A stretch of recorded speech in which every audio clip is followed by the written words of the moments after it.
కేసీఆర్ వ్యాఖ్యలపై రాజకీయ దుమారం రేగింది. ఆయన మాటలు బాధ్యతారాహిత్యమని వైరుపక్షాలు విరుచుకుపడ్డాయి. తెలంగాణపై కేవలం ప్రకటన చేస్తేనే ఇలా మాట్లాడుతుంటే ఇక రాష్ట్రం వచ్చాక పరిస్థితి ఇంకెలా ఉంటుందోనని సీమాంధ్ర ప్రాంత నేతలు ఆందోళన వ్యక్తం చేశారు. సీమాంధ్ర ఉద్యోగులు వెళ్లిపోవాలన్న కేసీఆర్ చేసిన వ్యాఖ్యలపై సీమాంధ్ర కాంగ్రెస్ నేతలు మండిపడుతున్నారు. హైదరాబాద్ ఆయన కుటుంబ సభ్యుల జాగీరు కాదని మంత్రి శైలజనాథ్ ధ్వజమెత్తారు. తన వాస్తవంగా తనకున్న కోరల్ని బయటపెట్టి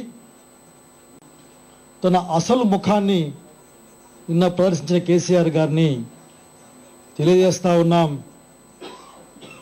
ఈ హైదరాబాద్ నగరం కేసీఆర్ అతని కుటుంబ సభ్యుల జాగీర్ కాదని తెలియజేస్తా ఉన్నాం. చట్ట ప్రకారం ప్రభుత్వ ఉద్యోగులు వెళ్లిపోవాలా వద్దా అన్నది వారి ఇష్టమేనని ఉప ముఖ్యమంత్రి దామోదర స్పష్టం చేశారు.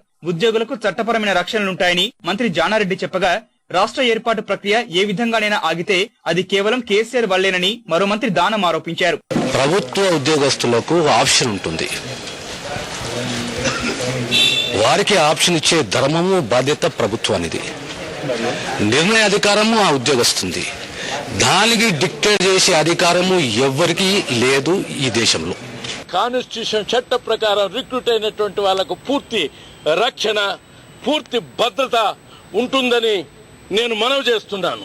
ఇప్పటికైనా మానుకోవాలని, అనవసరంగా లేనిపోని ఇలాంటి రాద్ధాంతం చేస్తే మేము కాకపోయినా ఎవరైనా హైదరాబాద్ సిటీలో వేరే ఆలోచనకు వచ్చినప్పుడు అందరూ దానికి లొంగక తప్పది. ఆ ఆలోచన రాకుండా చూసుకునే బాధ్యత ఈ రోజు అన్ని పార్టీల పైన ఉంది. తెలంగాణ వస్తే తన ఆదాయానికి గండి పడుతోందని కేసీఆర్ ఇలాంటి వ్యాఖ్యలు చేస్తున్నారని తెలుగుదేశం నేత మోత్కుపల్లి నరసింహులు విమర్శించారు. ఆయన తెలంగాణ రావాలనేటువంటిది ఏ క్వశ్చన్ కూడా ఆయన మనసులో లేదు. కాంగ్రెస్ పార్టీ ఆయనకు చెప్పకుండా చేసిన దానికి ఆయన ఏదో రకంగా దీనికి అడ్డుపుల్లేసే ప్రయత్నం చేస్తున్న విషయాన్ని కూడా ఈ సందర్భంగా నేను తెలియజేస్తా ఉన్నా. ఇది చాలా బాధాకరం. ప్రజల్ని కూడా కేసీఆర్ ఇదే విధంగా అంటారని తెలుగుదేశం పొలిట్ బ్యూరో సభ్యుడు సోమిరెడ్డి చంద్రమోహన్ రెడ్డి ధ్వజమెత్తారు. మీరు ఇన్ని సంవత్సరాలు సుదీర్ఘ రాజకీయాల్లో ఉన్న వ్యక్తులు, సీనియర్ పొలిటీషియన్స్ ఈ విధంగా రెచ్చగొట్టే విధంగా మాట్లాడటం కరెక్ట్ కాదనేది నా అభిప్రాయం. ఇటువంటి సహించమని కూడా చెప్తున్నాం. పార్టీలకు అతీతంగా వీటిని ఖండించాల్సిన బాధ్యత అన్ని రాజకీయ పార్టీలు ఉందని చెప్పేసి నా విజ్ఞప్తి. విభజనపై కేంద్రం స్పష్టమైన వైఖరి ప్రకటించకపోవడమే ఇలాంటి వ్యాఖ్యలకు కారణమైందని వైకాపా ఎమ్మెల్యే శోభానాగిరెడ్డి ఆరోపించారు.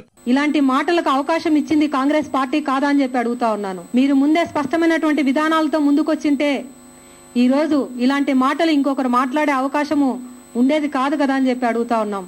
కేసీఆర్ వ్యాఖ్యలు సమైక్యాంధ్ర ఉద్యమానికి ఊతమిచ్చేలా ఉన్నాయని భాజపా రాష్ట్ర అధ్యక్షుడు కిషన్ రెడ్డి అభిప్రాయపడ్డారు. ప్రభుత్వ విధానాల మేరకే మరి ప్రభుత్వ ఉద్యోగస్తులకు సంబంధించినటువంటి మరి చేర్పులు, మార్పులు ఉంటాయి తప్ప ఎవరు బలవంతంగా పంపించాల్సినటువంటి పరిస్థితి రావాల్సినటువంటి అవసరం లేదనే విషయాన్ని నేను ఈ సందర్భంగా అందరికి విజ్ఞప్తి చేస్తున్నాను.